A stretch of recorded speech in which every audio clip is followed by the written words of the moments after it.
Hey there, and welcome back to 7-Minute Books. I'm Sam, and today we're diving into Adam Kahane's Collaborating with the Enemy, which is possibly the most counterintuitive book I've read in a while. Sophie, you read this too. What was your first reaction when you saw that title? Oh, I was immediately skeptical. Collaborating with the enemy sounds like a betrayal, right? But Kahane's whole point is that the kind of collaboration we're taught, finding common ground, building trust, agreeing on a shared plan, it actually falls apart in the toughest situations. And I think we've all been in meetings where that happens. Totally. I mean, how many times have you sat in a room where everyone's nodding along, and then as soon as the meeting ends, nothing changes? He calls those stuck problems where the people involved aren't on the same team. They have different interests, different values, maybe even a history of conflict. Right. And his big idea is that instead of trying to collaborate with people you already get along with, you have to learn to work with people you actively oppose. But not in a let's all be friends way. It's about recognizing that you're interdependent. You can't get what you want without them. Yeah, and that's where the three paradoxes come in. The first one is stretch and embrace. Normally, we try to find a comfortable middle ground, a compromise. But Kahane says that's a trap. Instead, you need to stretch the situation, bring in the people you'd rather avoid, and really listen to their perspective, even if it's uncomfortable. Exactly. And the goal isn't to agree. It's to create a shared understanding of the problem that's so rich and complete that new possibilities emerge. He calls it embracing the conflict, not avoiding it. That's hard because it means letting go of control and being open to being changed by the process. The second paradox is firmness and flexibility. You have to be firm in your intention to make progress, but flexible about how you get there. Like a martial artist, rooted but fluid. You have to be willing to experiment and fail and adapt as you go. No perfect plan. And the third paradox is consent and conflict.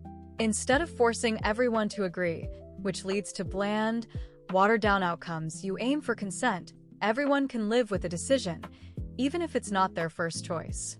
And that requires genuine, creative conflict. You have to be willing to argue and push back.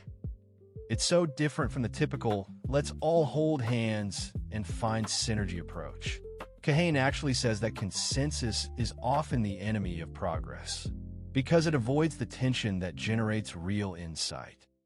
He also talks about shifting your identity. Instead of seeing yourself as the driver or rescuer who's going to fix everything, you become a participant, someone who's part of the system and whose own actions might be keeping the problem stuck. That's humbling. Yeah, that part hit me. He says we have to stop trying to solve the problem as we understand it and start stuck breaking, transforming our understanding of the problem itself. That's more like art or gardening than engineering. And he gives a practical process for this. It has 4 phases: co-initiating, co-sensing, co-presencing, and co-creating. The first phase is about building the container, inviting the right people, including the enemies. The second is about deepening your collective understanding of the problem through deep listening. Co-presencing is the tricky one. It's about letting go of your old assumptions and being open to a new insight. It's almost meditative. And then co-creating is about prototyping and experimenting your way forward. Kahane also addresses the fear of being co-opted. People worry that engaging with the enemy legitimizes them. But he argues that refusing to engage just gives up your power to influence the situation. Engaging doesn't mean agreeing. It means showing up and fighting for a better outcome. And he's honest that this takes time. In a crisis, you want to act fast. But he says the fastest way to make progress is often to slow down and build the container first. That investment pays off. You know, the one thing I'm taking away from this book is that the goal isn't to eliminate conflict, it's to work with it creatively. Conflict is the friction that generates heat and light, as he says. Without it, you get stagnation. Right.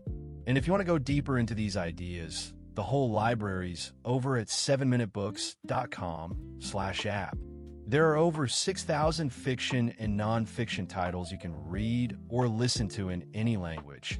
And it starts at $2.99 a month, $9.99 a year, or $19.99 once for lifetime access.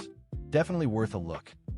At its heart, collaborating with the enemy is about learning to make progress with people you're stuck with, not by agreeing, but by embracing the mess and working through it together. We'll see you in the next one.